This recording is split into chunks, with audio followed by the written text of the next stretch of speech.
¿Nos creerías si te decimos que las bacterias son organismos con cognición? ¿O que, contrario a lo que todos y todas aprendimos en algún momento de nuestras vidas, no necesitamos de un sistema nervioso para tener esa capacidad? No, no hablamos de pseudociencias ni esoterismos, más bien de bioquímica y biosemiótica. En esta ocasión hablamos con la química bióloga e inmunóloga guatemalteca Rebeca Méndez Veras. Rebe nos comparte cómo su hambre por el conocimiento, su inquietud y hasta los obstáculos que la vida le puso en el camino la han llevado a su actual interés y trabajo en el novedoso campo de la biosemiótica.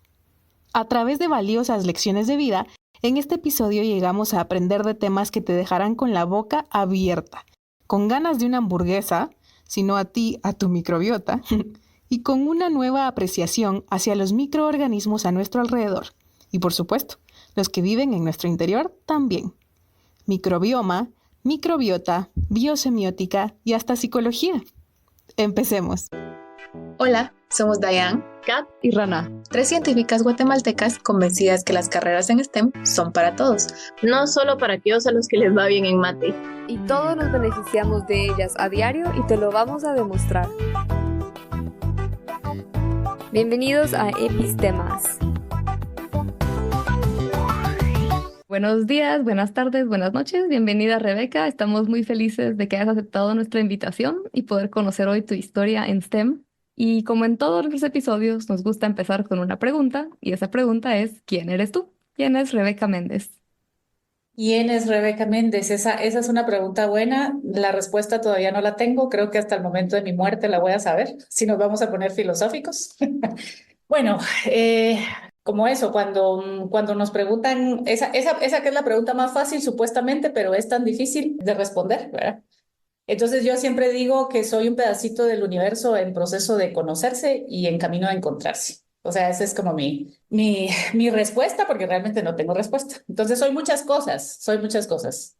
Bueno, en este momento estoy ocupando el puesto de directora científica en el Instituto de Investigaciones Químicas, Biológicas, Biomédicas y Biofísicas, digo el nombre completo, y premio al final, si alguien lo puede repetir, de la Universidad Manuel Valles.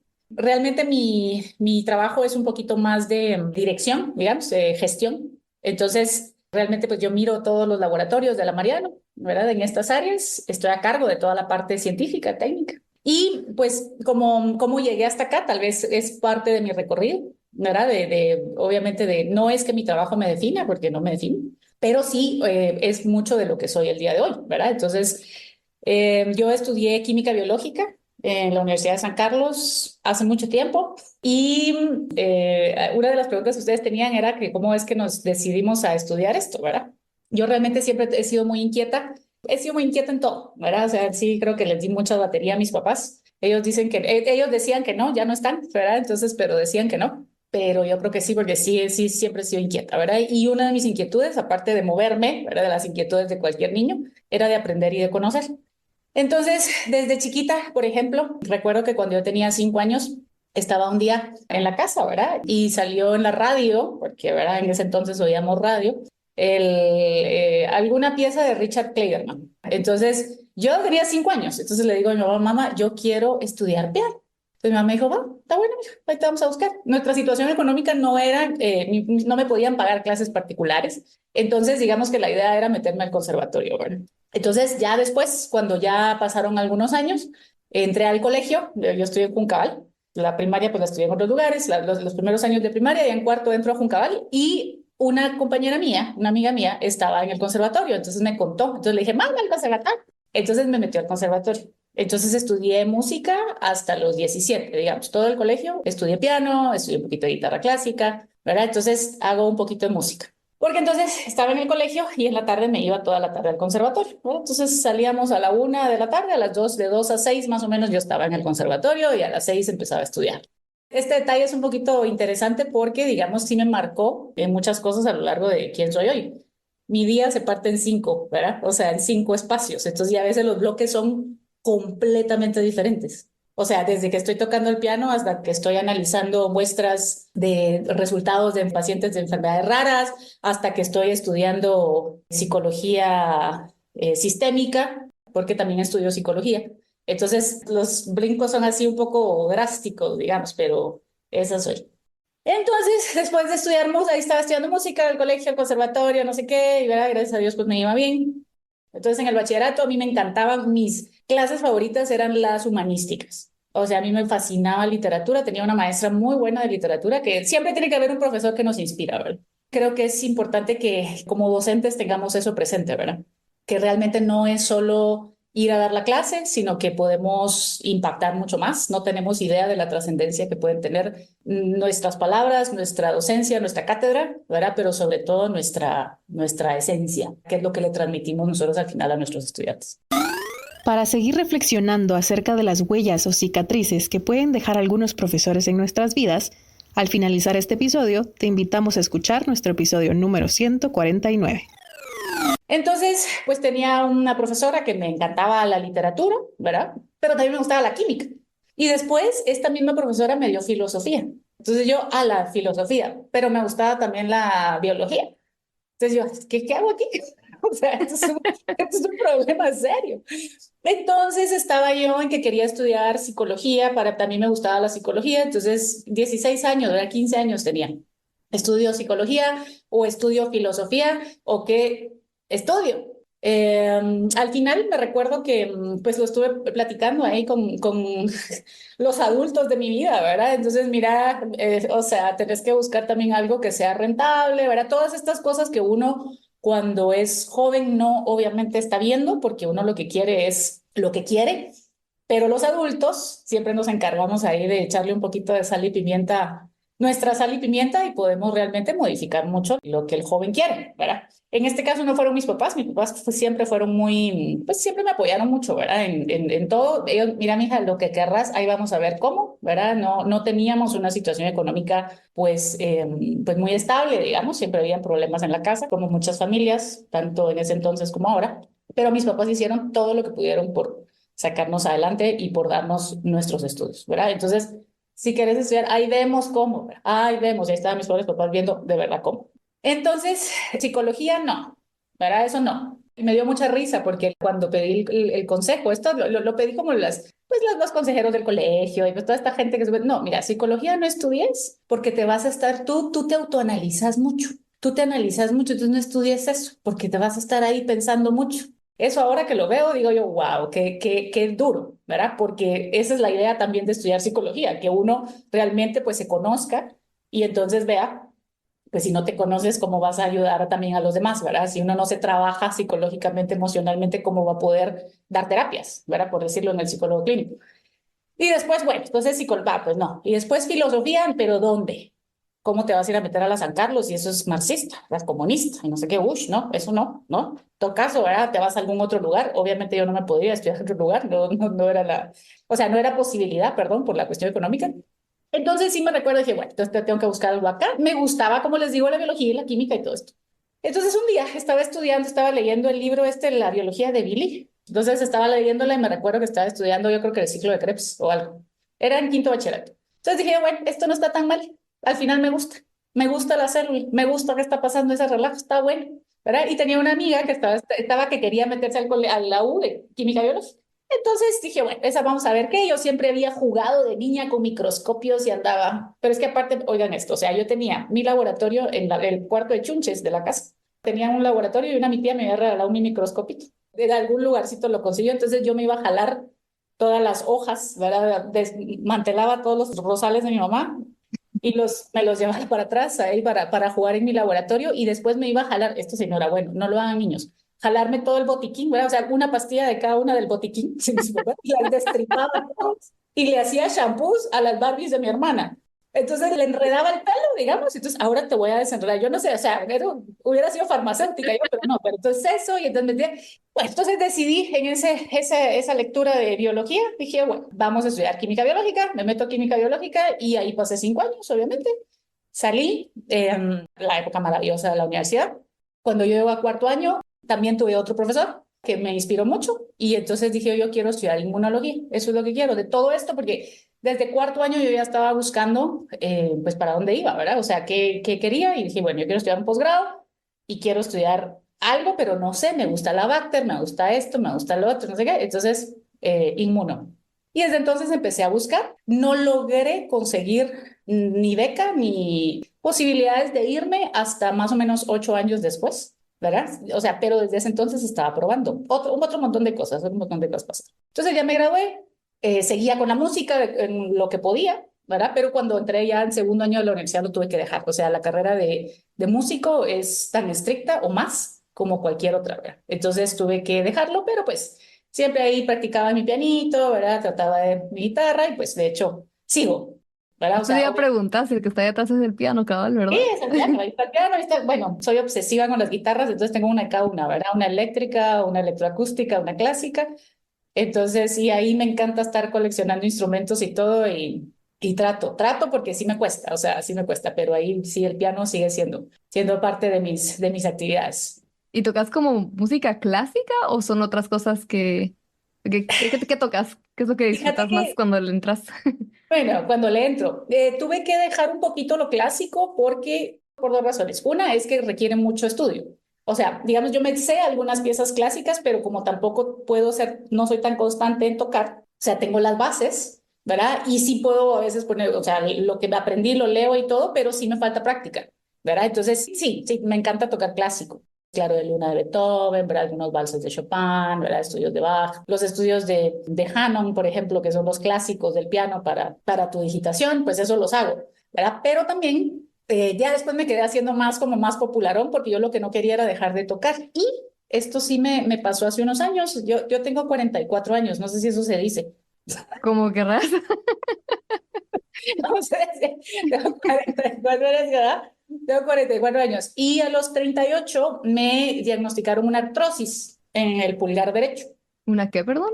Artrosis, una rizoartrosis. Una artrosis es, digamos, tú tienes tus dos huesos, ¿verdad? Y adentro lo que tenés es cartílago, ¿verdad? Que eso es lo que te ayuda a las articulaciones. Entonces, lo que va pasando con la artrosis es que se gasta el cartílago, entonces tus Ah, huesos se pegan. Entonces, sí es un problema. Bueno, ahorita la tengo súper controlada y re bien, gracias a Dios, pero sí es algo que sí me limita un poquito, porque no puedo, por ejemplo, hacer precisamente para cuidar mi artrosis, ¿verdad? Como para que no me tengan que operar todavía, por lo menos y todo. Hacer octavas y todo eso me lastima la mano, digamos. Entonces sí me limita un poco, pero realmente mi mayor limitante es el tiempo, porque de veras hay gente que no tiene manos y toca el piano, ¿verdad? Entonces digamos que la artrosis es, ¿verdad? O sea, yo creo que mi mayor limitante es ahorita la cuestión del tiempo. a ver, paremos un poquito antes de adentrarnos a la carrera y a lo que haces hoy. Ujú. Me encanta lo que dijiste justo tanto en el colegio como en la U, el impacto de los profesores. Justo hace un par de meses o inicios de año teníamos a esta, pues no quiero decir chica, ¿cuántos años tiene Luisa ya? No, sí, 18, ¿verdad? Bueno, esta mujer que hace muchas cosas también en STEM A quien puedes conocer en el episodio número 147. nos compartía esta frase cabal y nos decía, los profesores pueden dejarte tanto huellas como cicatrices. Y es tan atinado con lo que acabaste de decir tú. Y nos compartiste toda esta parte de los consejos que te daban y qué te llevó a decidir esto y que la psicología mejor no, que la filosofía, tal cosa. ¿Cuál fue el peor consejo que te dieron o que te han dado y cómo lo sobrellevaste o qué hiciste al respecto? Fíjate que el peor consejo sí fue ese, fíjate, el de mi carrera, ¿verdad? O sea, el que me hayan dicho algo para empezar tan desatinado y que me marcó tanto, o sea, me marcó tanto porque, o sea, me cambió la vida. Yo de verdad quería ser psicóloga. Sin embargo, aunque fue una cosa desatinada y fuera de lugar, me hubiera perdido todo esto, digamos.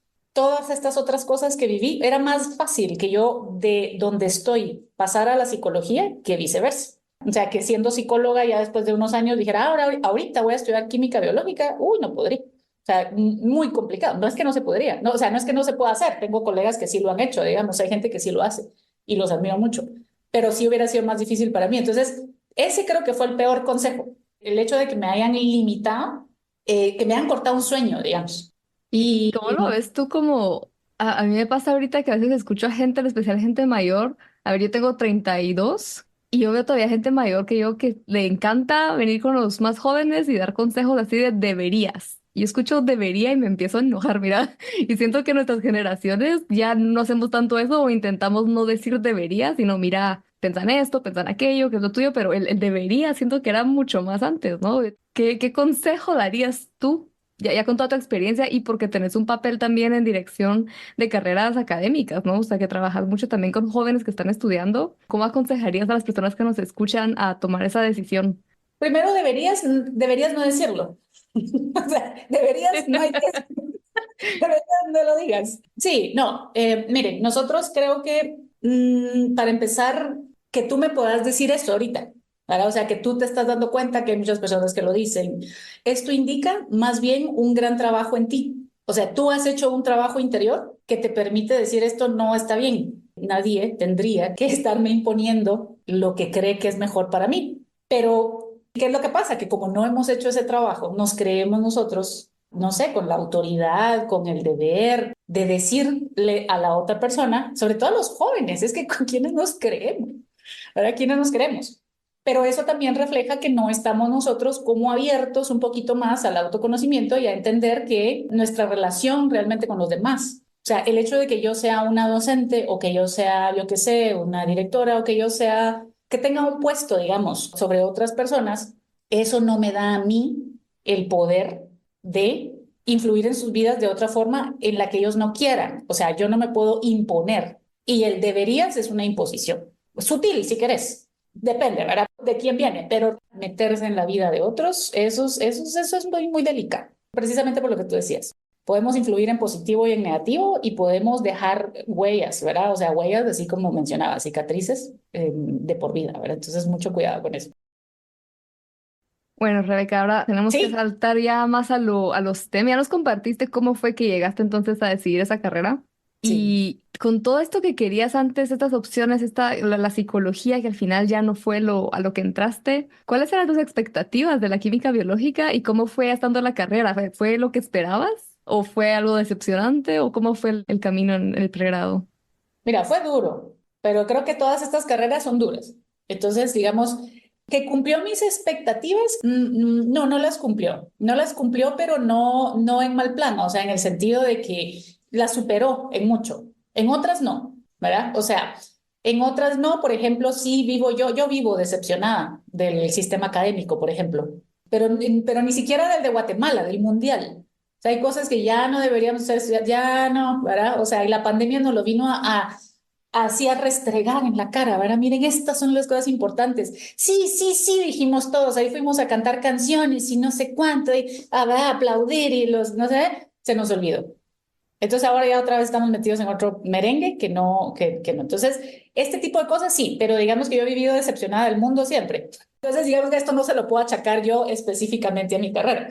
Realmente, mi carrera fue un camino apasionante, crecí muchísimo, conocí gente valiosísima, hermosa, que pues hasta el día de hoy somos amigos, ¿verdad? Somos amigas. Me permitió de verdad convivir y conocer a tantos profesores también muy buenos, ¿verdad? Colegas y todo, también muy malos y también gente que digamos que no tiene actitudes positivas. Y también después, por ejemplo, el ser docente me permitió ver esos cambios, cómo pasa uno de ser un estudiante dulce y bonito y ay, a poder ser un pésimo profesional. Y también lo contrario, a ver gente que tal vez estaba muy, pues como que no creía mucho en ella, que estaba tímida en un lugar y con miedo y todo, y son ahora punta de lanza en donde están. O sea, gente brillante, ¿verdad? Entonces, creo que ha sido de las experiencias más hermosas de mi vida. Por eso era que te decía, lo del el mal consejo que me dieron. O sea, fue un mal consejo, me cambió la vida y tampoco voy a justificarlo porque sí estuvo mal, ¿verdad? Pero la vida ya tenía como un camino, ¿verdad? Entonces, digamos que este camino que al final me tocó vivir también me ha permitido otro montón de cosas mágicas de las cuales estoy completamente agradecida. Entonces, el camino fue apasionante. Tal vez no fue como me lo imaginé. Podría decir que en algunas fue mejor, en otras peor, pero apasionante y no lo cambio. Y digamos, ya nos compartiste entonces también que al final de la carrera lo que te querías especializar era en inmunología. Y quiero aclarar que voy haciendo preguntas de este tipo porque quiero llegar a la biosemiótica. Necesito hablar de eso. Tengo muchas preguntas ahí, pero vamos como un poquito en la línea del tiempo. Y que 8 años después fue que conseguiste la oportunidad para hacer la especialización, ¿no? ¿Nos contás un poquito cómo fue eso también? Porque siento que eso también es algo que a muchos nos ha estresado en su momento El pensar que tenemos que hacer una maestría inmediatamente después que aquí, que si no nos dan una beca o nos aceptan, somos un fracaso y es una cuestión emocional bien dura para muchas personas. Y no es ni fracaso, es parte de la vida y hay mucho por hacer de por medio. ¿Cómo fue tu experiencia con esto? ¿Cómo, desde lo emocional hasta cómo llegaste a eso? Buenísimo, buenísimo. Mira, la voy a tratar de hacer corta, ¿verdad? Porque esto es, imagínate, 8 años, ¿verdad? No te voy a contar año por año. 1 de enero de no, 2000. Ya era 2000. No, sí, mira, yo empecé decidida a estudiar e irme, ¿verdad? Porque obviamente aquí no había posgrados, de hecho no hay, siguen sin haber una cantidad pues suficiente de posgrados para todas las especialidades que muchos queremos. Entonces empecé a buscar. Yo pues sí te necesitaba una beca tanto para pues, las universidades que cobran, ¿verdad? O sea, los tuitions y todo, y también como para vivir en el otro país donde estuviera. No la encontraba. Entonces me gradué y empecé a trabajar, pero esta es una cosa bien curiosa también con los colegas, que no sé si les pasa a ustedes, seguramente que sí. ¿Verdad? Y pues ya voy a hablar de cosas que no están como muy buenas, pero también es bueno saberlo. Y más que saberlo, porque lo sabemos, es de hablarlo. Y es que nuestras carreras son muy mal pagadas.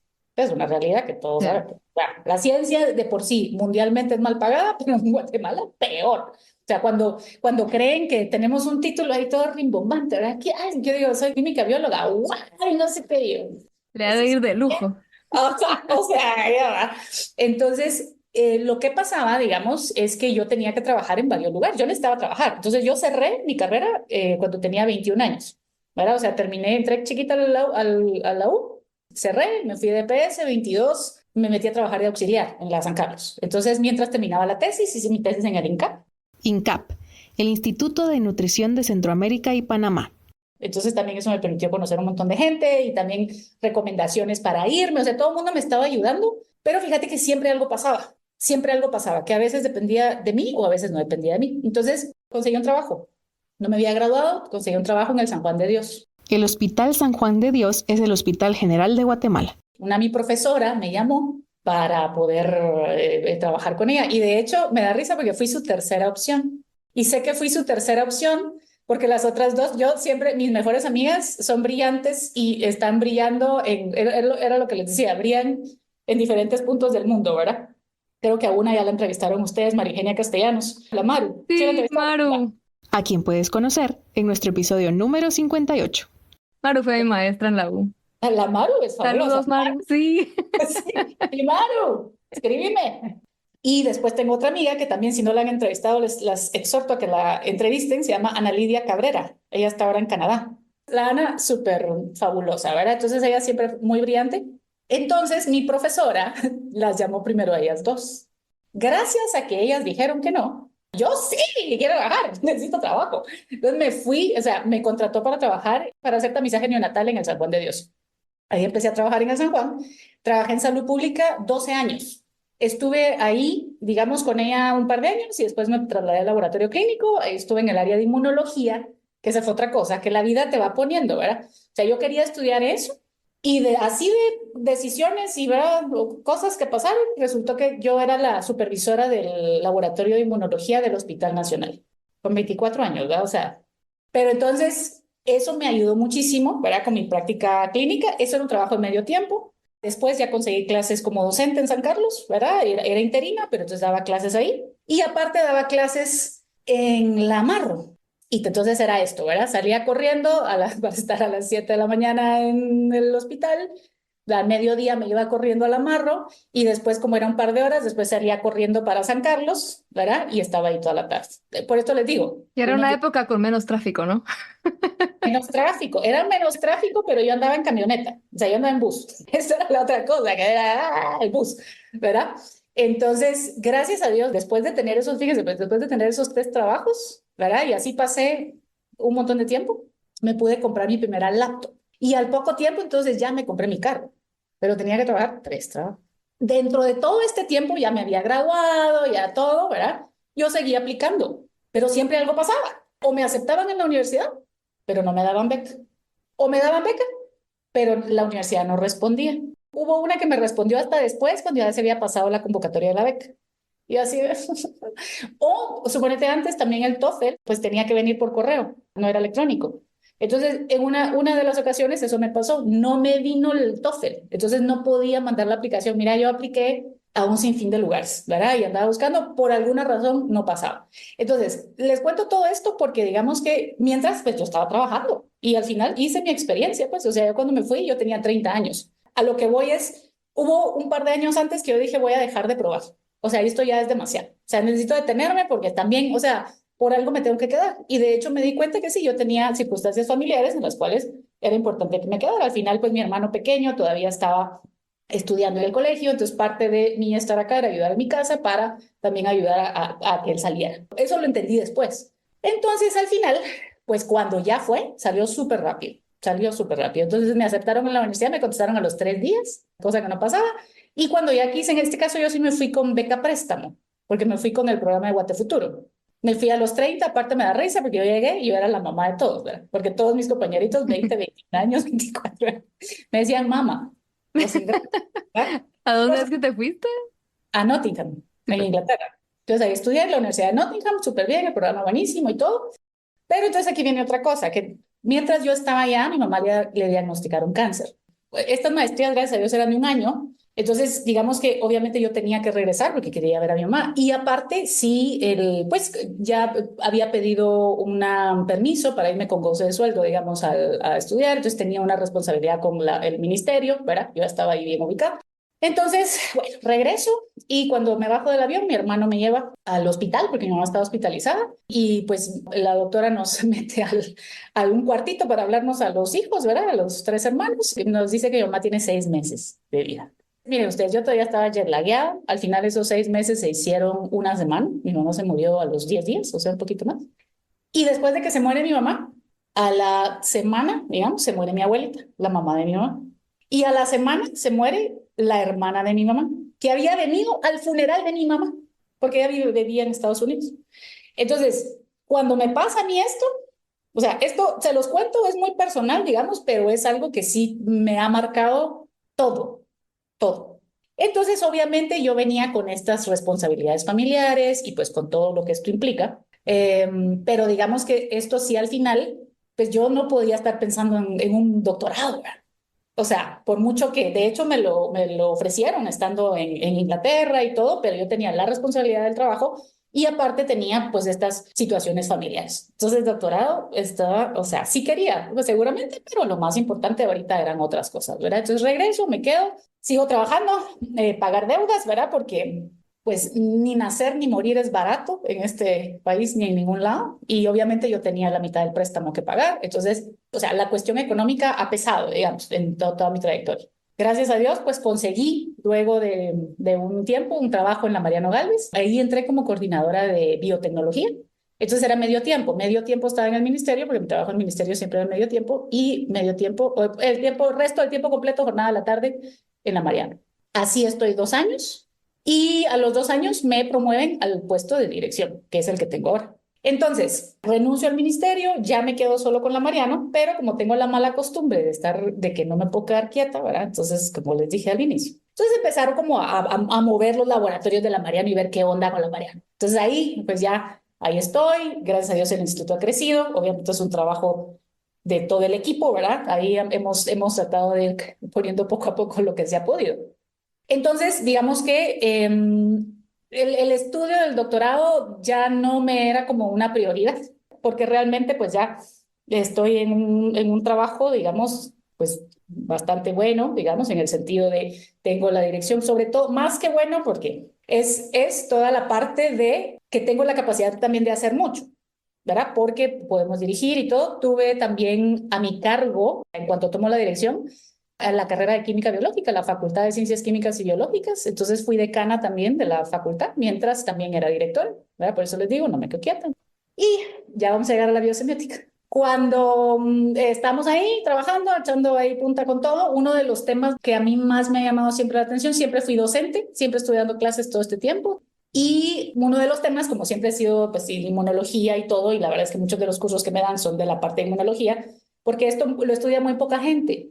O sea, sobre todo del gremio nuestro, de los químicos biólogos, casi siempre nos vamos como a otro lado, pues a mí siempre me ha interesado el estudio de las enfermedades crónicas, de las pocas que hay, ¿verdad? Digamos, de las personas que estudian eso, pues soy yo, porque sí hay, habemos bastantes, pero no mucho. Y entonces, pues sentando las clases y todo, encuentro el tema de la microbiota, del microbioma, el famoso microbioma que nos ha poseído ahora en los últimos años, y me enamoré. O sea, literalmente estas fueron mis novelas de caballería. Ustedes han leído El Quijote, y si no, hay una frase que es la que de tanto, pues que de pasar las noches de claro en claro y los días de turbio en turbio, o al revés, se le secó el cerebro, ¿verdad? Y vino a perder el juicio. Y está hablando de las novelas de caballería. Entonces, mis novelas de caballería que me secaron el seso y perder el juicio fue el microbioma, ¿verdad? Entonces, estudiando todo esto, no sé qué, y ahí que la jornada, y ¿verdad? Vamos a impulsarlo, tenemos los secuenciadores en Mariano, vamos a empezar a hacer la microbiota, ¡pum! Pandemia. Esa historia ya se la conocen, ¿verdad? Entonces, mientras estaba en la pandemia, yo dije, yo quisiera ver si estudio un doctorado. O sea, ya tal vez como seguir con todo esto. Pero hay otra cosa que sí también les tengo que contar, que en ese inter, parte de las pruebas que nosotros estamos impulsando en Mariano Galvez es las pruebas para diagnóstico de enfermedades raras. Entonces, nosotros hacemos el exoma clínico, paneles genéticos, paneles de enfermedades neurodegenerativas, enfermedades cardíacas y todo. Y una de las cosas con las que, pues, con mi equipo, ¿verdad? Bueno, miren, muchachos, entonces montemos la técnica y todo. Y yo, pues, también me voy a involucrar. Entonces, a lo que yo me empecé a dedicar fue a la interpretación de los resultados y la elaboración de los informes, que es una cosa bastante, pues, era nueva. Entonces, eso lo fui aprendiendo, ¿verdad? Ahorita ya tengo 6, 7 años de hacerlo. Ya lo hago bastante cómodo, ya me capacité, ya fui a curso, ya, pero esto es muy self-teaching, ¿verdad? Es self-taught, digamos. Pero digamos, sí tengo una imagen de yo literalmente, o sea, me acuerdo porque aparte era como un viernes de dolores y yo el sábado me iba a ir a una actividad en San Marcos de Laguna, o sea, así como necesito ir, o sea, necesito mi Semana Santa a disfrutar. Y entonces estoy en eso, pero tenía que tener un informe, ¿verdad? De una paciente con un glioblastoma. Los glioblastomas son el tipo de tumores malignos más comunes del sistema nervioso central. Era de biomarcadores de cáncer, también por secuenciación y todo, entonces yo estaba haciendo el informe y todo. Miren ustedes, yo pasé hasta las 3 de la mañana y yo con la cabeza en blanco, porque esos resultados son tan complejos, digamos, de interpretar y de elaborar y todo. Y yo lloraba a las 3 de la mañana, porque no sabía qué iba a hacer. Bueno, obviamente suspendí el viaje, me quedé en mi casa al final, muy a de verdad, como muy a mi pesar, pero entregando mi informe, y la paciente se murió la semana siguiente. Entonces, lo tengo muy marcado porque, digamos, obviamente es eso, ¿verdad? Después de las pruebas de cáncer, también nosotros hacemos pruebas para enfermedades, como les digo, pacientes con enfermedades raras. Entonces, lo que pasa dentro de ese proceso para poder hacer esa interpretación es que uno le tiene que explicar al paciente y a su familia en qué consisten todas estas pruebas genéticas. Entonces, la que se los explicaba era yo. Entonces, yo me sentaba con ellos y platicábamos y les explicaba y todo, y las sesiones se volvían de 2 horas. ¿Verdad? Porque obviamente tenemos que sacar toda la información que se pueda conseguir del paciente para entender sus antecedentes, ¿verdad? Entonces, cuando yo fui viendo todo esto, yo decía yo, ¿cómo puedo ayudarlos? Porque son unos problemas, carga emocional que tienen los familiares y los pacientes que tienen estas enfermedades es gigante, sobre todo porque llegan con nosotros al final. Ya fueron por todos los especialistas, todo. Llegan con nosotros y entonces es un desgaste muy grande. Entonces habían unos que nos maltrataban, ¿verdad? Y estábamos empezando la cita. O se desmoronaban. Entonces, en esa cosa, ¿verdad? En eso, como en todo ese revuelto, dije yo, voy a estudiar psicología. Me voy a meter a estudiar psicología. Entonces, en 2020, dije yo, me metí a estudiar psicología, parte obviamente para seguirme conociendo, como les decía, soy un pedacito del universo en camino de conocerse. La psicología me va a ayudar. Y para poder comprender mejor y ayudar a mis pacientes. O sea, ver qué onda y cómo de verdad les ayudamos. Entonces me metí a estudiar en el 2020. Pues en enero y en marzo nos encerraron a todos. Entonces conocí a mis compañeros y todo. Encontré un plan que era todo el sábado, entonces estudiaba todo el sábado. Entonces, durante la pandemia, cuento esto porque durante la pandemia yo estudiaba psicología, estábamos encerrados, obviamente el instituto siguió funcionando, entonces aunque sea todo lejos, pero seguíamos pues en el trabajo, pero yo voy a estudiar un doctorado. Entonces ahora, ¿doctorado en qué? O sea, si me voy, si no sé qué. ¿Querías hacer el doctorado al mismo tiempo que empezaste psicología? Con todo lo demás. Mira, sí querido, pero no lo hice, no te preocupes. O sea, no lo hagas precisamente por eso, ¿verdad? O sea, siempre digo. Qué matado. Definitivamente lo hubieras logrado porque al final de cuentas estás acostumbrada a estar metida en 5.000 cosas al mismo tiempo, pero wow, o sea, qué montón de Sí. carga. Sí, pero niños no hagan esto. O sea, no hagan esto. Por No, ir de verdad, no. Bueno, la cosa es que en estas búsquedas terminé decidiendo que yo quería estudiar filosofía de la ciencia. Yo me encuentro en esa etapa de En querer esa ir a eso. etapa, pues tenemos que conversar, querida Rana. Pues la cosa es que entonces filosofía, decidí después de todo, bueno, ¿cómo puedo compilar todo esto? Filosofía de la ciencia, incluso filosofía de las ciencias cognitivas. Eso me engloba tanto la parte científica, tanto la parte filosófica como la parte psicológica. O sea, podría realmente estudiar eso y encontré un programa, el programa de México es lindo y todo. Va. La cosa es que decidí, bueno, ¿qué podría ser mi proyecto de doctorado? Yo lo que quería trabajar era la microbiota, digamos, o sea, el cuestionamiento de la individualidad del ser humano, porque todo iba a ser con humanos, al momento de estar conscientes de nuestra microbiota, y lo iba a hacer tomando de base el trabajo de José Ortega y Gasset, Filósofo y ensayista español. que Ortega y Gasset tiene una famosa frase, que es, yo soy yo y mi circunstancia, y si no la salvo a ella, no me salvo yo. ¿Sí? Entonces, la idea de mi tesis iba a ser, yo soy yo y mi microbiota. Y si no la salvo a ella, no la salvo yo. Entonces, pues al final era un estudio interesante. Este tema, pues ya algunos lo han desarrollado, incluso con esa frase, porque pega mucho, ¿verdad? Pero no se ha tirado como a un estudio más profundo. Entonces dije, voy a estudiar la individualidad y voy a estudiar esto. Encontré algunos grupos en Francia, suponete, hacen filosofía de la inmunología, ¿verdad? Entonces dije, esto me gusta mucho, trabajan individualidad.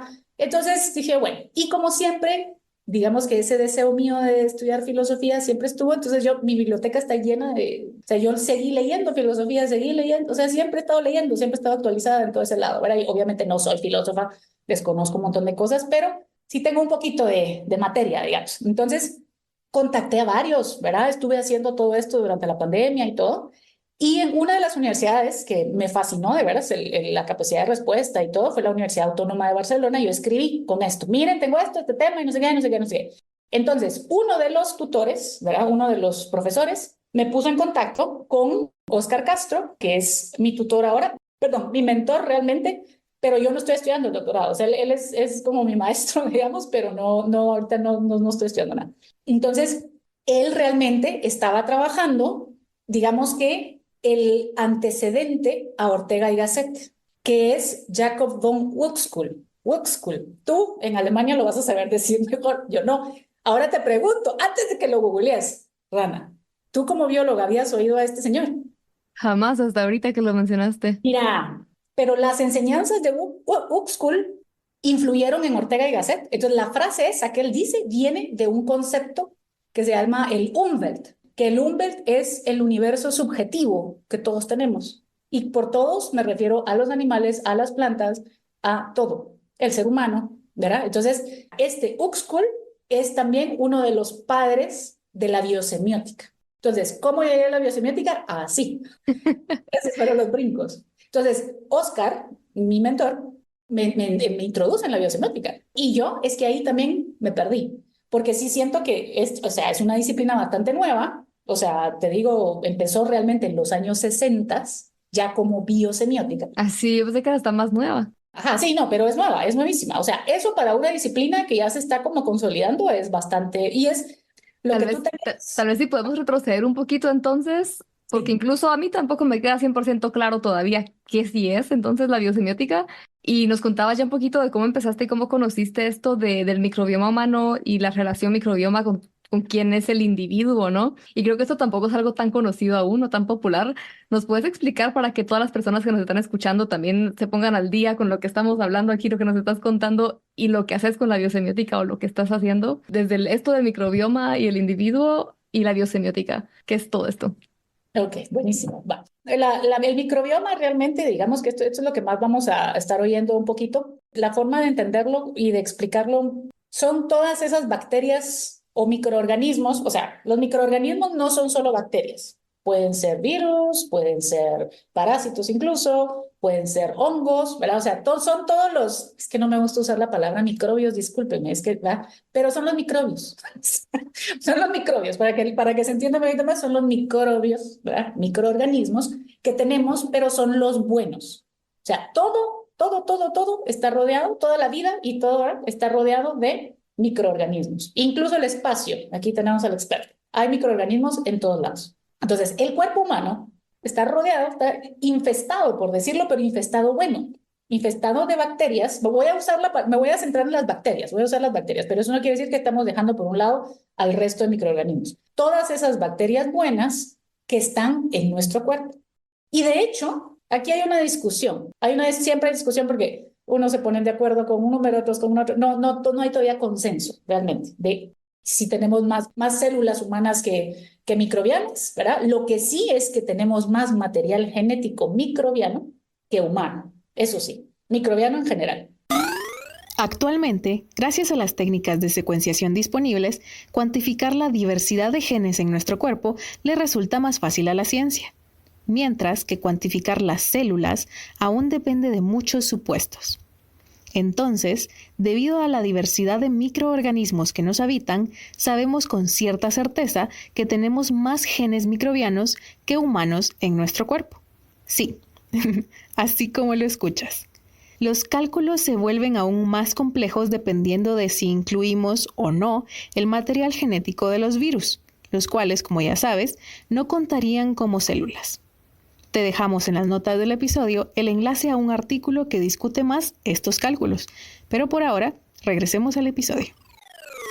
Entonces, cuando uno va a hacerse un cultivo de garganta, que le duele la garganta y se va a ir al laboratorio y le hacen un cultivo. Y el famoso hisopado, ¿verdad? Ahora como los de la nariz están de moda, pero eso en la boca. Entonces, su hisopado. Y entonces lo que hacíamos antes era agarrar una cajita de Petri, sembrar ahí nuestro hisopo, ¿verdad? Del paciente. Y entonces, cuando lo veíamos, lo que nosotros buscamos en el laboratorio es una bacteria que sea la mala, el patógeno, el malo, el que está haciendo que le duela la garganta. Entonces, cuando nosotros vemos esa caja no está solo con una bacteria, está llena de bacterias, que son todas las bacterias que tenemos en la boca. Entonces, ese medio de cultivo o agar hace que crezca todo. Lo que tenemos que nosotros tener, es lo que hacemos en clínica, en el laboratorio, es identificar, ahí está el bicho malo. Y ese agarramos y ese estudiamos. Y el resto se tira. Microbiota normal, sí, de orofaringe. Pero realmente esa microbiota normal no la podíamos antes identificar, no podíamos decir quién era. Ahora, con las pruebas moleculares, después de ya ciertos años, ya existe, ya podemos llegar a decir con nombre y apellido, este fulanito es esto, ¿verdad? Cosa que no se podía hacer. Entonces, eso permitió que ahora nosotros podamos saber en nuestro cuerpo, tal vez no cuántas en sí, pero sí qué bacterias están. Bacterias, virus o lo que, ¿verdad? Todo el resto de microorganismos, pero lo que nos interesa son las bacterias. Entonces, cuando nosotros empezamos a tener estos números en el laboratorio, estas cosas científicas, así de que tenemos más células bacterianas que células humanas, tenemos más material genético bacteriano que humano, tenemos más, o sea, ¿qué entonces está pasando ahí adentro? Nos las llevamos de muy salsas los seres humanos como la pirámide, la punta de la pirámide, ¿verdad? Pero realmente las bacterias están haciendo algo ahí. Entonces hay 3 preguntas clave que siempre mueven los estudios del microbioma, ¿verdad? Microbiotas son las bacterias y los microorganismos, el nombre y el apellido y todo lo que se pueda de las bacterias, ¿sí? Esa es la microbiota. El microbioma es esa microbiota y su material genético, que es lo que realmente nosotros identificamos o nos sirve para identificarlas en el laboratorio, ¿sí? Estoy hablando de laboratorios especializados, secuenciación, nueva generación y, ¿verdad? Otras cosas. Entonces, generalmente ahora lo que se está usando es el término microbioma.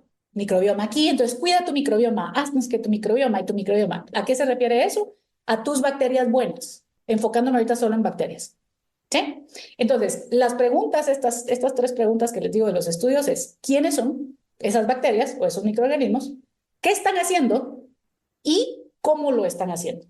Entonces, para cada una de esas preguntas hay diferentes especialidades, ¿verdad? Entonces, pues no especialidades, pero sí diferentes técnicas y todo. Entonces, esto es en el laboratorio. Esto es lo que se hace en el laboratorio. Entonces, vamos a estudiar el microbioma de de las personas de Guatemala. Es lo que nosotros queremos. No hemos conseguido fondos todavía para lograrlo, pero es parte de lo que se quiere. También, dependiendo de la parte del cuerpo, hay diferentes bacterias y diferentes cantidades. Por ejemplo, de donde más tenemos nosotros microbiota es en las heces. Es todo el tracto gastrointestinal. Realmente es en el colon. Todo el tracto gastrointestinal, ahí está la mayor cantidad de bacterias. Pero hay en la boca, hay en la piel, hay en los ojos, hay en las orejas, hay en todos lados, ¿sí? Entonces, estudiar primero quiénes son, estudiarlos quiénes son en todos lados, cómo están, diferente en hombres, en mujeres, ¿verdad? ¿Qué están haciendo? Ese es otro estudio, ¿verdad? Pero lo que sea, las preguntas que han empezado a salir ahí están ayudándonos en la parte digestiva, están ayudándonos en la parte general de salud. Ahorita nos dimos cuenta de que cuando estas bacterias empiezan a cambiar, personas nos enfermamos, pero no es que la bacteria cause la infección. Ese desequilibrio causa la enfermedad, ¿sí? Entonces, Psicología se ve reflejado eso. sí, porque entonces ahorita también la otra cosa es que ya se está sabiendo que también influyen en nuestra forma de pensar. Entonces muchas veces, lo voy a decir de la forma más crepitosa y tiene más fundamento, ¿verdad? Pero cada vez que nosotros queremos una hamburguesa, es probable que sean las bacterias las que nos están impulsando a querer la hamburguesa, porque cierto tipo de bacterias les gusta más cierto tipo de alimentación. Entonces hasta eso. Entonces, lo que yo estoy estudiando realmente ahorita es la conexión que hay en toda la parte emocional, la parte intestinal, esa conexión cerebro-intestino, y lo estoy haciendo a través de la biosemiótica. La biosemiótica, lo que dice, digamos, o lo que estudia, es todo como que los signos y el significado que hay en las ciencias de la vida, digamos, en la biología. Entonces, lo que hace es que utiliza bases de la lingüística, ¿verdad? Como de todas estas ciencias más humanísticas, generalmente es lingüística, para ver cómo eso se aplica en la biología, en las ciencias de la vida. Entonces, se ha estudiado un poquito más ahorita en toda la parte de zoología y en la parte pues, más botánica, pero con los seres humanos en sí, más que biosemiótica, lo que se estudia es semiótica. La semiótica es como el estudio de los símbolos y significados en la convivencia humana o en los humanos. Entonces, por ejemplo, semiótica hay en el marketing, ¿verdad? O sea, ustedes vemos una imagen y entonces, bueno, esto nos está dando un mensaje, ¿verdad? O sea, yo recibo el mensaje, hay un emisor, hay un receptor y hay un mensaje. Algo así como muy básico, ¿verdad? Una forma de explicarlo, eso es semiótica cuando se refiere al humano. Pero la biosemiótica, ya cuando estudia al ser humano, que hay pocos estudios, unos son de los que yo estoy haciendo, ¿verdad? Entonces es estudiarlo ya desde el punto de vista más biológico. Se basa mucho también la biosemiótica en el estudio de, por ejemplo, los códigos, ¿verdad? Como qué significa un código, cuáles son esos códigos, cómo los podemos interpretar. De aquí surge una rama de la biosemiótica que se llama la biología de código, que se enfoca más en descubrir todos los códigos que hay en la naturaleza, todos, porque tenemos el código genético, ¿verdad? Es uno. Estamos codificados por todos lados. Entonces, lo que yo estoy tratando ahorita, digamos que eso es lo que ya hago como parte de la investigación que hacemos en Mariano, es tratar de usar la biosemiótica para entender el eje cerebro-intestino. Solo para ver si entendí, parte de lo que leí de lo que era la biosemiótica, como tú decís, es toda esta parte de la lingüística y el rol que tiene dentro de cómo contextualizamos nosotros a la biología como tal, o a los seres vivos, o a la relación que tenemos los seres vivos. Pero tengo entendido, lo que tú estás trabajando con todo esto no solamente es la parte lingüística, sino también es la parte biológica de cómo se relacionan en sí en este caso, microorganismos de nuestro cuerpo con nosotros.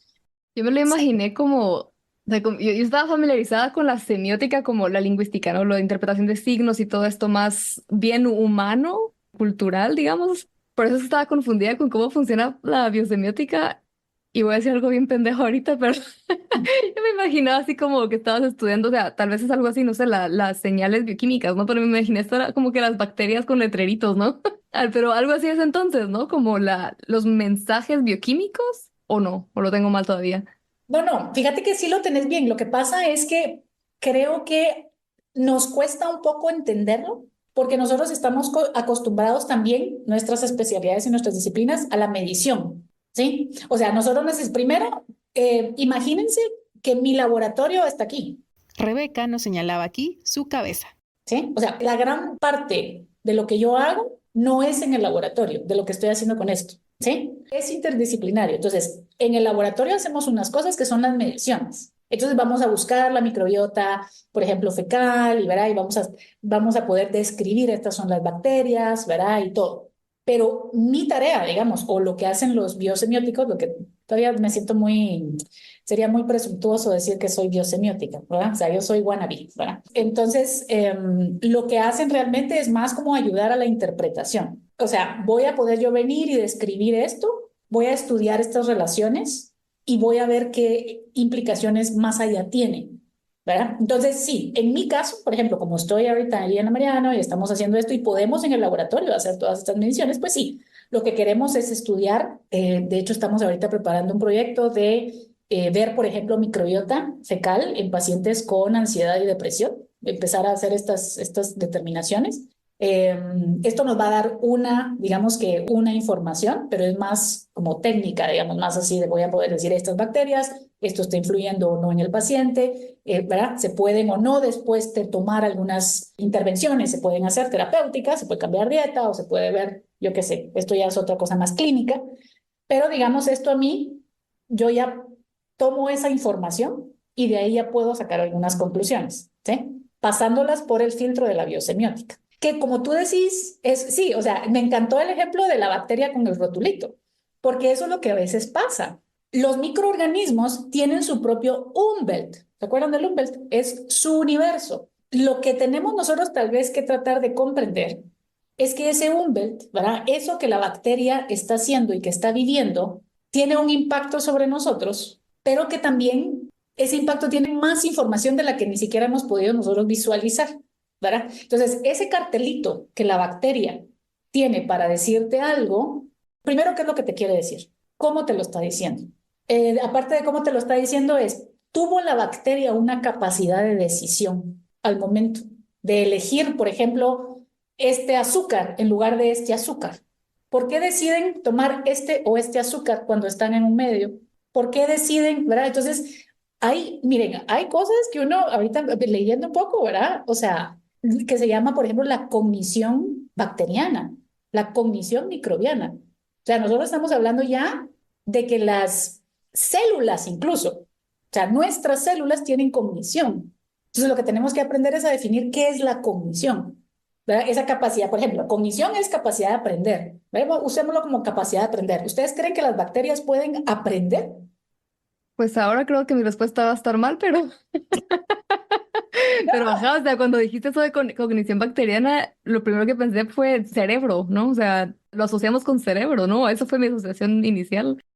Esto es lo que tenemos nosotros de base, pero realmente no. O sea, mi mentor, Oscar Castro, suponete, él es filósofo y después filósofo de la ciencia y aparte creo que estudió un poquito de física, pero digamos que su background es filósofo. Y él lo que está estudiando, digamos, es la cognición en organismos sin sistema nervioso. O sea, Wow. ya quitémonos de la cabeza que para tener cognición, o sea, cognición, incluso conciencia, esa es otra discusión más complicada. Pero para poder nosotros conocer, para que un organismo conozca, no necesita un cerebro. Entonces, por ejemplo, está el famoso, si ustedes ven lo de los blobs, ¿verdad? O sea, han visto el Physarum polycephalum. Un moho mucilaginoso conocido como moho de muchas cabezas o blob, llamado así por la película de terror y ciencia ficción The Blob, la cual presentaba un gigantesco alien amorfo similar a una ameba que aterrorizaba a todas las personas. Este blob que anda ahí, que es todo tétrico, que le sacan todo lo tétrico, pero es que la verdad es que este blob no nos ha conquistado solo porque no ha querido, porque tiene una capacidad de tomar decisiones, de escoger de verdad, como te decía, este azúcar, o por aquí yo resuelvo. O sea, cuando un organismo, sea lo que sea, está tomando un camino, por ejemplo, para sobrevivir, porque es la mejor opción, ya está tomando una decisión, entonces esto ya está aprendiendo. Y si la cognición es eso, entonces ya ahorita, mira, y esto te digo ya ahorita nos estamos enterando, pero hay estudios de principios de siglo que habla de la cognición, lo que pasa es que ahí lo decían las amebas, ¿verdad? Entonces, cognición de las amebas, cognición de los parásitos, cognición de todo. Pamela Lyon, hay un artículo que se llama The Cognitive Cell, la cognición de la célula. Y te dejamos el enlace a este artículo en las notas del episodio. Pamela Lyon, ella trabaja mucho eso y a mí ese paper me encantó. Y hay otro que está hablando de la célula sensorial, o sea, de la célula que siente. Entonces, ya aquí ya nos fuimos, ya viste hasta dónde nos fuimos. ¡Qué locura! No, y sabes que me encanta que pienso en lo que estás diciendo O sea, y mi cerebro mismo saltó así como, momento, ¿cómo estás diciendo que una célula puede pensar? ¿Cómo estás diciendo que una célula puede sentir, tomar una decisión consciente, ¿no? Y estoy segura que muchas personas profesionales de distintas ciencias que escuchen también van a salir como, ¿y esta de qué está hablando, verdad?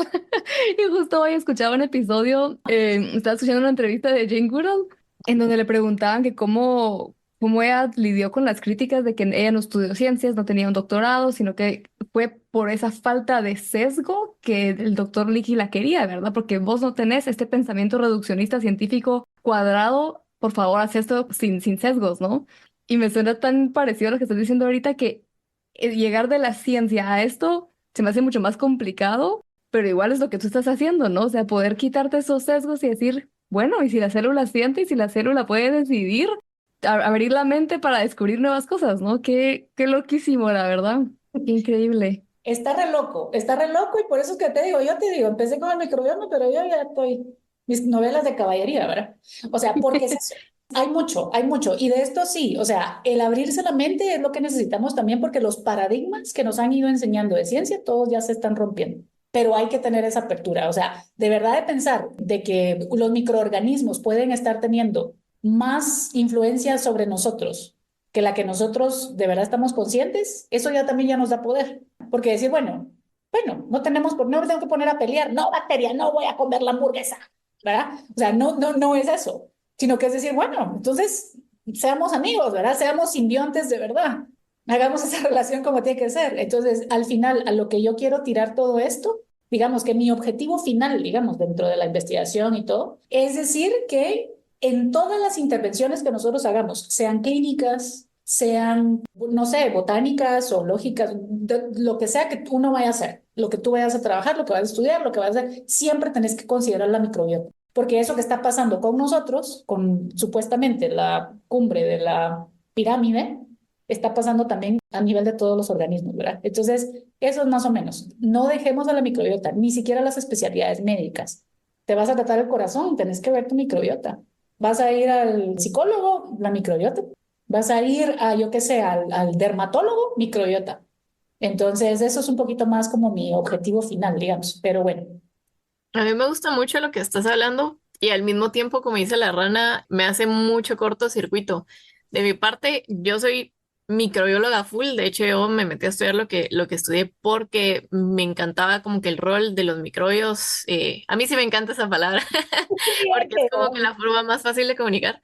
Pero el sí. rol de los microorganismos en todo, en literalmente todo. O sea, yo miraba el rol de los microorganismos desde una gota de agua sucia en un charco o que lleva meses el charco porque no hay forma de que se seque, hasta directamente el rol que tiene dentro de nuestro cuerpo. Y más cuando empecé a ver todo esto de microbiología espacial y me di cuenta, por ejemplo, que los astronautas suelen tener más problemas gástricos porque cuando están en el espacio llegan a tener un cambio en la microbiología de su cuerpo. Entonces, pues sí tiene como que mucha influencia. Y te digo, a mí personalmente me hace ruido todo eso que tú decís de la biosemiótica y de que ellos tienen la posibilidad de cognición, porque yo peleo mucho con el contexto de que hay microbios buenos y hay microbios malos, y si les damos así como que el poder de decisión de que este microbio decidió ya no convivir pacíficamente conmigo, sino enfermarme, entonces ahí sí la gente va a decir no. No, es que por eso vamos a usar antibióticos porque son malos. Y uno decía, no,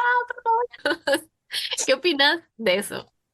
Sí, no, mira, primero, este tipo de frases, paradigmas, conocimientos y todo, estamos hablando de, mira cuántos años, siglos de la microbiología convencional. O sea, estás viniendo como con ideas muy locas, como dicen ustedes, ¿verdad? O sea, digamos que sí son ideas locas. La otra cosa que sí hay que tener claro es que ese cortocircuito, digamos que todos hemos tenido, porque yo te lo juro, yo vivo en cortocircuito con esto, ¿verdad? Es que oigo una cosa nueva, es así, ¿verdad? Entonces, o sea, estas son cosas que han pasado, están pasando, de hecho, por el escrutinio de la ciencia. Esto no está escrito en piedra, esta es mi forma, digamos, de ver y que yo me alineo con esta línea de pensamiento, valga la redundancia. Pero no necesariamente es que ya ha sido aceptado netamente y es cuestionado. O sea, sí hay que tener mucho cuidado con decir la microbiota influye en nuestras decisiones. O sea, les puse el ejemplo, por eso decía crepitoso de la hamburguesa, pero no es tan así. La otra cosa, decir que una bacteria es buena o mala sí es un error, ¿verdad? Porque la bondad y la maldad es un concepto moral, digamos, y eso solo existe en el criterio del ser humano. O sea, viene un extraterrestre y el extraterrestre no le aplica la moral. Esto es otro rollo. Pero digamos que es como la moral es estrictamente humana. Un animal no es bueno animal. Entonces, obviamente, aquí es donde viene la biosemiótica. No es que la biosemiótica diga, por ejemplo, esto, ¿verdad? O sea, la biosemiótica, yo estoy llevando como que estos conceptos de microbiología y de biología molecular y todo a la biosemiótica y tratando de agarrar de biosemiótica para acá. Pero la biosemiótica es muy amplia. De hecho, por eso es que este tema ha sido también recibido. O sea, es que me dieron hasta un premio en uno de los gatherings, digamos, el año pasado, creo, antepasado, por este tema, digamos, porque no estaba ni siquiera en el radar de ellos, ¿verdad? Entonces sí hay que tener mucho cuidado, o sea, no es que sea ni bueno ni malo y esto está siendo, digamos, sí, bastante cuestionado. Hay muchos que dicen, no, esto es mentira, ¿verdad? O sea, las bacterias ahí, saber, ¿verdad? No es así y hay muchos detractores y está bien, o sea, tú lees los fundamentos, hay que leerlo todo y ver porque realmente, pues sí, no es que tampoco podamos de un día para otro, lo que ha venido de tanto tiempo, de una vez cambiarlo, ¿verdad? Lo que sí es que sí es importante que tengamos la mente abierta, ¿verdad? Porque el hecho de que todavía estemos en la fase de estudio y análisis y todo, no quiere decir que tengamos que, pues, ser tan inquisitivos, sino que tenemos que ser más abiertos y al contrario, es decir, este tiene gran dilema, mejor estudiémoslo más, en lugar de decir, vetémoslo, ¿verdad? En lugar de rechazo, generar esa curiosidad para también aportar tú dentro de, bueno, yo no creo que sea así, ¿por qué no? ¿Por qué creo que no sea así? ¿Y cómo voy a hacer yo para demostrar que no es así, verdad? Entonces ya aportando a ese tipo de conocimiento también, pues te vas a encontrar tú con muchos retos, siento yo. En mi caso, como te digo, la primera vez que escuché todo esto del efecto que tienen los microorganismos en nuestra psicología, para mí fue así como que, ¿cómo así? Hay estudios que demuestran una relación estadística entre la salud mental y la microbiota intestinal, sugiriendo que ciertos desequilibrios microbianos pueden influir en trastornos como la ansiedad y la depresión. Investigaciones también indican que componentes dietéticos como los probióticos y prebióticos podrían mejorar la salud mental al fomentar un equilibrio microbiano saludable.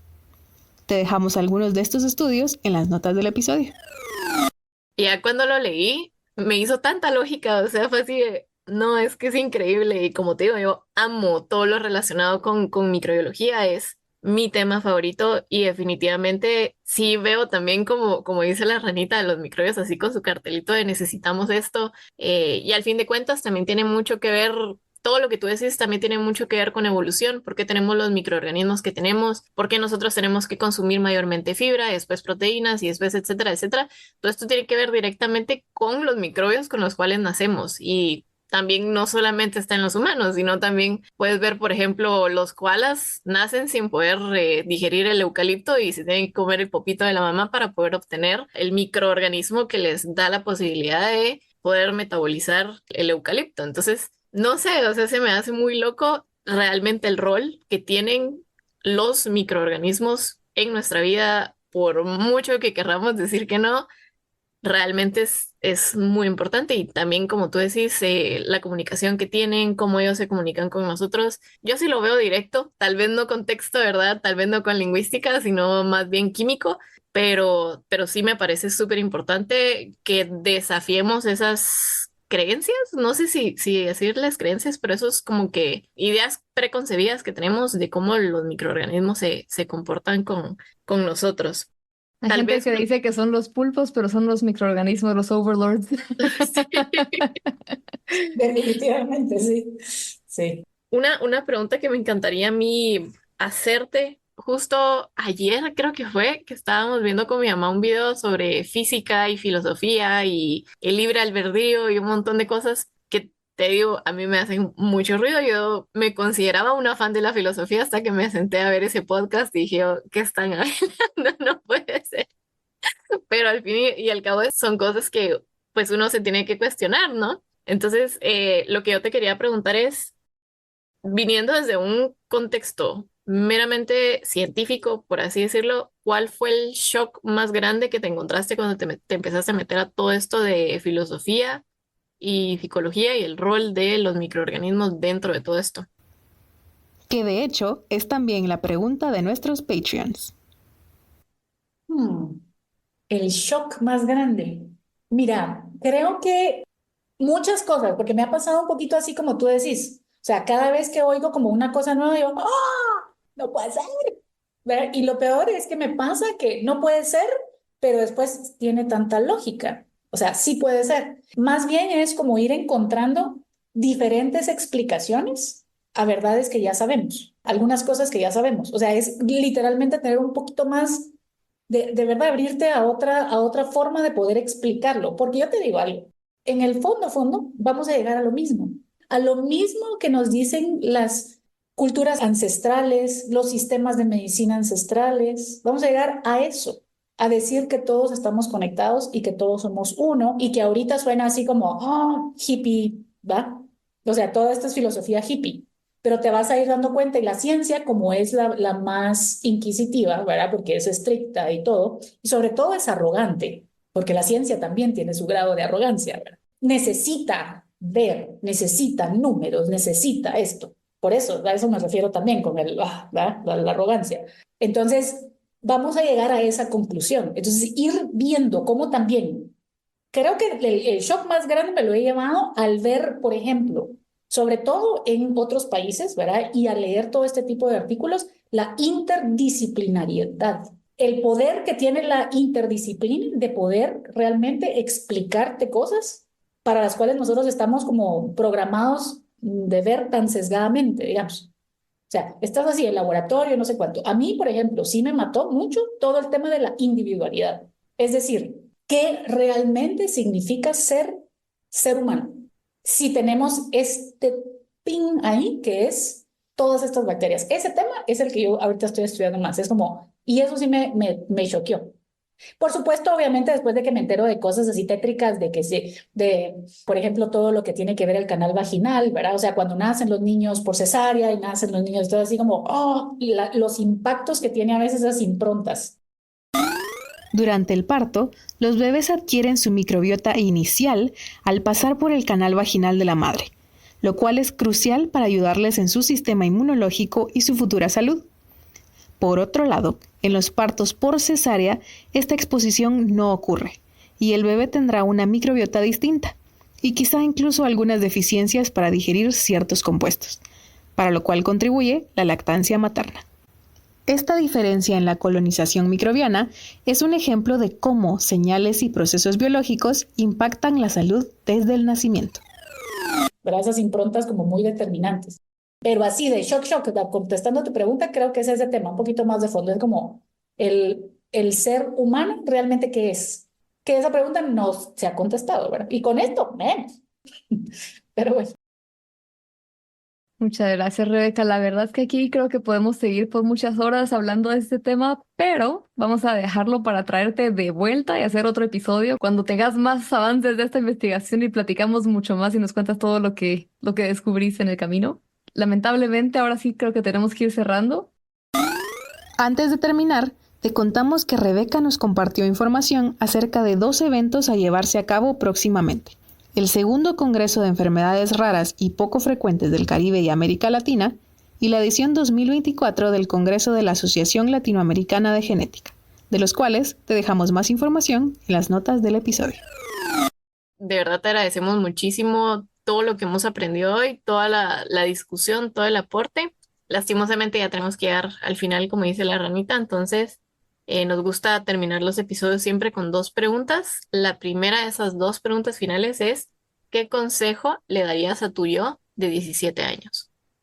Mira, esa pregunta me tuvo pensando un montón, esa pregunta, realmente, pero yo te diría, Rebeca, porque tengo que hablarme a mí, ¿verdad? O sea, tiene que ser, así te enseñan en psicología, tenés que hablarte así. Rebe, todo va a estar bien, todo va a estar bien. Seguí soñando porque todo va a estar bien. No van a salir las cosas como las planeaste.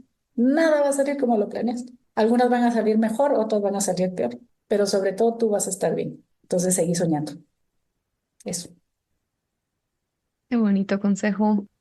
Y ahora sí, ya para terminar, la última pregunta que nos encanta hacerle a todas nuestras invitadas es, en tu opinión, ¿qué pueden hacer todas las personas que nos están escuchando hoy para apoyar el desarrollo de la ciencia y la tecnología en Guatemala o en la región? Yo creo que todos tenemos que hacer lo que podamos. ¿verdad? Como este podcast tiene pues un público tan variado y tan amplio, puede ser que un consejo no sea el mismo para todos, pero que sí, todos hagamos lo que podamos. Entonces, si tú eres un padre de familia, una madre de familia, y no tiene nada que ver tu antecedente y conciencia, y tu hijo llega diciendo, no, quiero ser biólogo físico astronáutico, ¿verdad? Saber qué es eso.